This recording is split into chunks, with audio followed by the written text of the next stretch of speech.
कि ये जो अभी का जो भूकंप जो आया है वो बेसिकली पश्चिमी नेपाल मतलब वेस्टर्न नेपाल रीजन में है, जो कि हमारे उत्तराखंड के रीजन से सटा हुआ है जोन है। और ये जो अर्थक्वेक जहाँ आया है वो हमारे जो दो प्लेट्स हैं, जो इंडियन प्लेट और यूएसएन प्लेट, उसकी कोलिजन बाउंड्री पर आया है।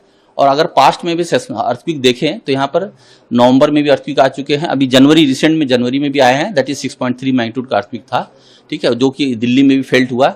अभी का जो अर्थक्वेक आया है वो अगर यहाँ पर आप मैप देखेंगे तो ये जो है 6.2 का है, जो कि बहुत सैलो डेप्थ पर था, मतलब 5 किलोमीटर डेप्थ पर आया अर्थक्वेक आया है, जो कि 2:51 14:51 पर आया। और अभी तक इस अर्थक्वेक के आने के बाद, क्योंकि जैसे बड़े अर्थक्वेक आते हैं उसके बाद उसके आफ्टर शॉक्स भी होते हैं, तो ये अर्थक्वेक जो अभी आए हैं उसके अभी तक हम लोग 2 आफ्टर शॉक भी रिकॉर्ड कर चुके हैं इस रीजन में। जैसे आप देख रहे हैं रेड वाला जोन देख रहे हैं, ये 2 आफ्टर शॉक उसी रीजन में 10 किलोमीटर के अराउंड में आ चुके हैं। और जैसा कि मैंने पहले ही बताया कि ये कोलिजन बाउंड्री यहाँ पर अगर पास्ट में भी देखें तो बड़े अर्थक्वेक आ चुके हैं, जैसे नवंबर में आए हैं 5.8 के, 6.2 के जनवरी में आए, और अभी जो है ये 6.2 का फिर ये अर्थक्वेक आया। ये सब जितने भी अर्थक्वेक हैं ये सब वेस्टर्न नेपाल में कंसंट्रेटेड है।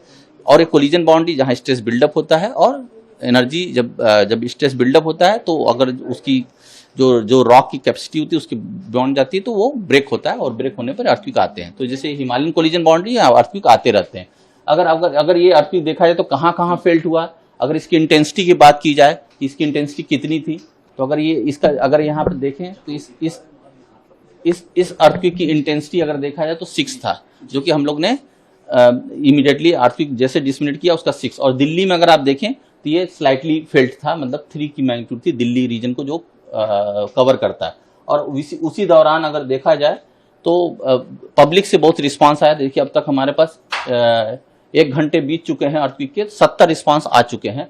अगर इस रिस्पांस को देखा जाए इस मैप में तो कहाँ से रिस्पांस आए हैं, तो अगर आप ये देखेंगे तो ये नेपाल में हमारा ईपी सेंटर था जो 6.2 का अर्थक्वेक है। तो अगर देखिए तो उत्तराखंड से आपके पंजाब में भी फेल्ट हुआ है, दिल्ली में काफ़ी फेल्ट हुआ है, लखनऊ रीजन में, जयपुर रीजन में, कुछ लोग यहाँ बता रहे हैं कि ये अहमदाबाद रीजन में भी फेल्ट बता रहे हैं, उनको फील हुआ है। मतलब ये शॉक इतनी बड़ी थी कि ये, क्योंकि जब ये बहुत सैलो थी तो एनर्जी जब पास की है तो लोगों को फेल्ट हुआ है, ठीक है। तो ये अर्थक्वेक कॉमन है, यहाँ पर हमेशा आते रहते हैं, जिसे हम लोग अभी बता चुके, इसका पूर्वान तो कर नहीं सकते क्योंकि कोलिजन बाउंड्री है। तो हमें एनडीएमए ने गाइडलाइन जो इशू किया है कि कैसे प्रिकॉशन करें, उसको प्रिकॉशन को हमें बरतना चाहिए।